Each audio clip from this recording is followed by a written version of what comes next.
nous sommes en train de bâtir un État de droit. Quand vous regardez d'où vient notre pays, avec toutes les violations régulières de nos textes que nous avons connus depuis, je dirais, au moins les années 95, il était important de revenir aux fondamentaux d'un État de droit qui est basé sur le respect des textes. En la matière, le droit a été dit dans chacun de ces cas. Nous avons deux instances qui gèrent les questions électorales, puisqu'ici vous me parlez de questions électorales. Vous avez d'un côté la commission électorale indépendante, qui a le pouvoir de rayer de la liste électorale ou d'ajouter sur la liste électorale donc des électeurs sur injonction du ministère de la Justice. Et de l'autre côté, vous avez le Conseil constitutionnel qui, lui, se prononce sur la validité des candidatures. En la matière, je ne vois pas où est-ce que le gouvernement intervient.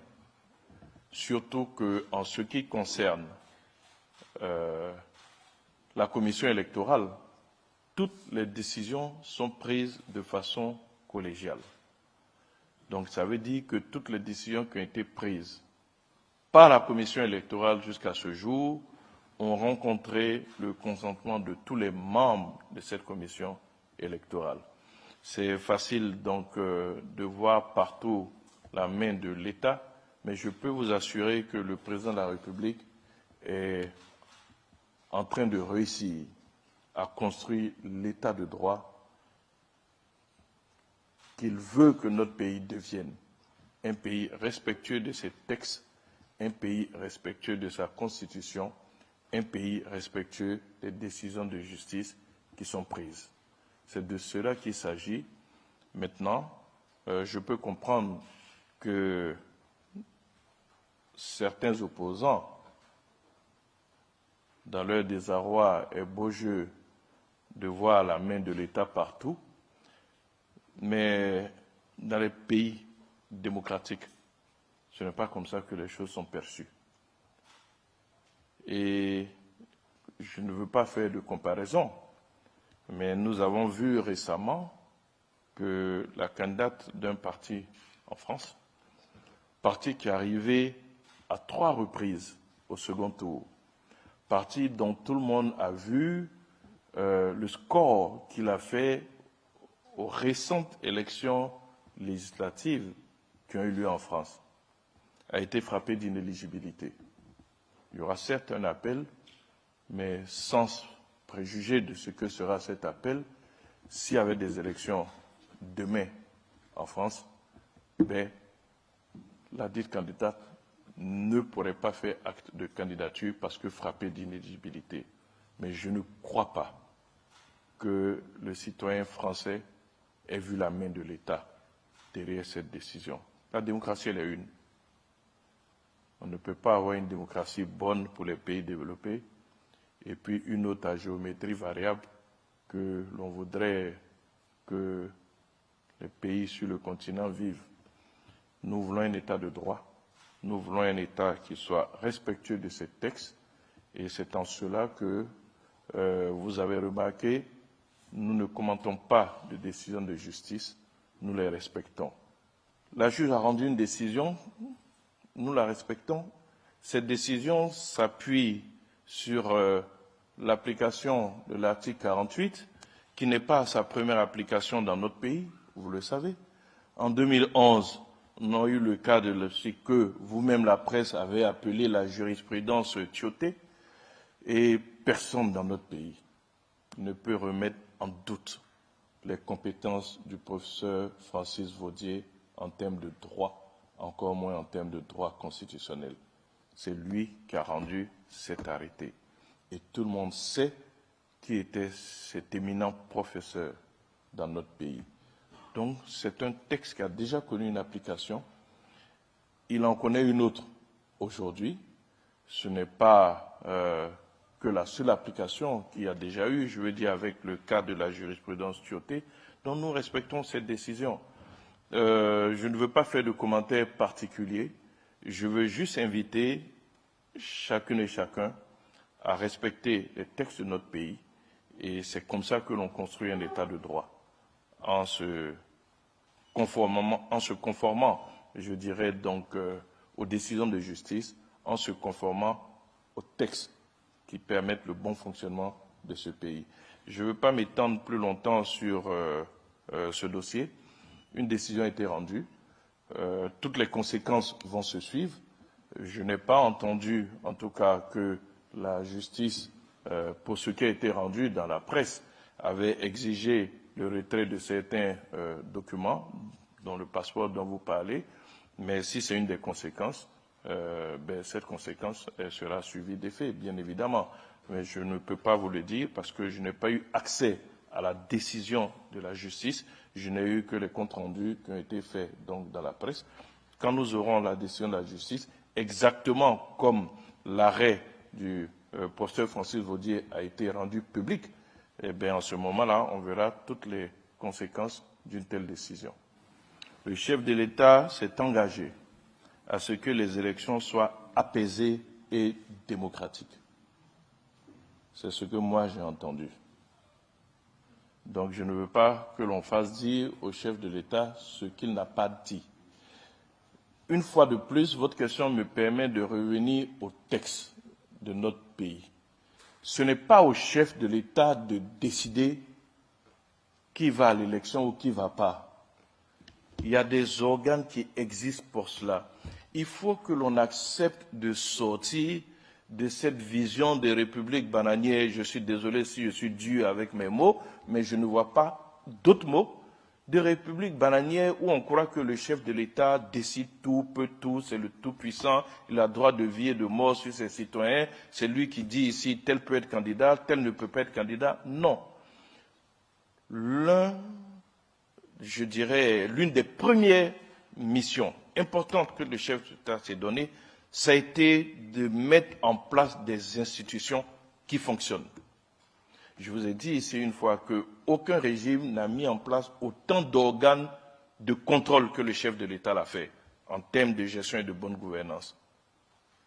Nous avons plusieurs organes qui vont depuis, je dirais, la haute autorité pour la bonne gouvernance à la Cour des comptes, en donnant du pouvoir à l'inspection générale d'État, dont bon nombre d'entre nous avaient entendu parler, mais se demandaient bien à quoi ça servait. Aujourd'hui, on voit tous à quoi sert, par exemple, l'inspection générale d'État, avec tous les audits qui sont faits, et au bout desquels, parfois, certains dirigeants sont relevés de leurs fonctions. L'une de ses premières missions a été de doter notre pays d'institutions qui marchent, et ça a été fait. Donc, il y a des institutions. Tous les candidats qui estiment qu'ils remplissent les conditions, mais ils déposent leur candidature et le Conseil constitutionnel va juger. Ce n'est pas au chef de l'État de décider. Pourquoi on veut comme ça subitement, oui, qu'il décide que les élections soient inclusives, qu'il s'engage dessus? Est-ce que c'est lui qui décide à la place du Conseil constitutionnel? S'il prend cet engagement et que le Conseil constitutionnel rejette la candidature de certains candidats, qu'est-ce qu'on dira? Qu'il a failli à sa parole? Il peut s'engager sur les élections apaisées. Oui. Il s'est engagé sur le fait que ces élections seront démocratiques. Mais il est allé plus loin. Il a dit qu'elles seront l'occasion de renforcer nos institutions et de mesurer la maturité politique du citoyen ivoirien. Reprenez sa citation. C'est cet engagement qu'il a répété quand il était devant les ambassadeurs, et c'est cet engagement qui sera respecté. Nous aurons des élections démocratiques apaisées, des élections conformes à tout ce qui se fait à l'international, comme cela s'est fait jusqu'à présent en dehors de l'élection de 2010. En 2020, c'est des candidats qui délibérément ont décidé de ne pas y aller. Vous vous en souvenez? En 2020, c'est des candidats qui ont décidé de sortir, des partis politiques de certains candidats qui ont décidé de sortir de la commission électorale indépendante. Mais la commission électorale indépendante n'est que l'organe technique d'organisation des élections. Ce n'est pas à la commission électorale que se gagne une élection. Aujourd'hui, avec tout le processus de transparence et de démocratie, oui, le chef de l'État s'est engagé sur des élections transparentes, j'avais oublié ce mot. Tout le processus de transparence qui fait que les résultats sont proclamés bureau de vote par bureau de vote, que les représentants de tous les candidats ont une copie du procès verbal de délibération. La commission électorale ne fait que compiler les résultats. Elle ne va pas inventer des résultats qui n'ont pas eu lieu dans les bureaux de vote. Ce d'autant plus que les représentants de chaque candidat ont une copie du procès verbal. Donc ce n'est pas la commission électorale qui fait gagner une élection, c'est le terrain. C'est les résultats bureau de vote par bureau de vote qui sont compilés. Mais les mêmes qui se sont retirés en 2020, vous vous souviendrez qu'en 2021, ils sont tous revenus.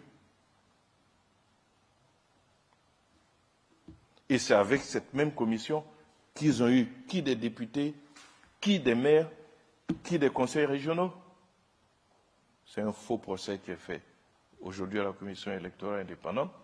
C'est un faux procès qui est fait au régime de croire que la commission lui est inféodée, ce d'autant plus qu'en dehors du président de la République et du vice-président, ce sont les membres de la commission centrale qui prêtent serment devant le Conseil constitutionnel.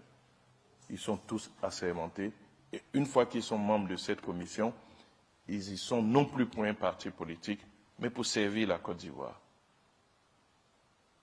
Respecter les textes, c'est aussi cela. Vous ne pouvez pas aller prêter serment, que vous rentrez dans cette commission pour servir votre pays et puis décider d'en sortir sur injonction d'un parti politique. C'est un parjure. Et le parjure est punissable. Il faut qu'on apprenne à respecter nos textes. Il faut qu'on sorte de cette république où tout est fait à coup d'arrangement. Ici, c'est la justice qui s'est prononcée. C'est une décision de justice qui peut avoir des conséquences sur le processus électoral, mais ce qu'il faut retenir, d'abord, c'est une décision de justice.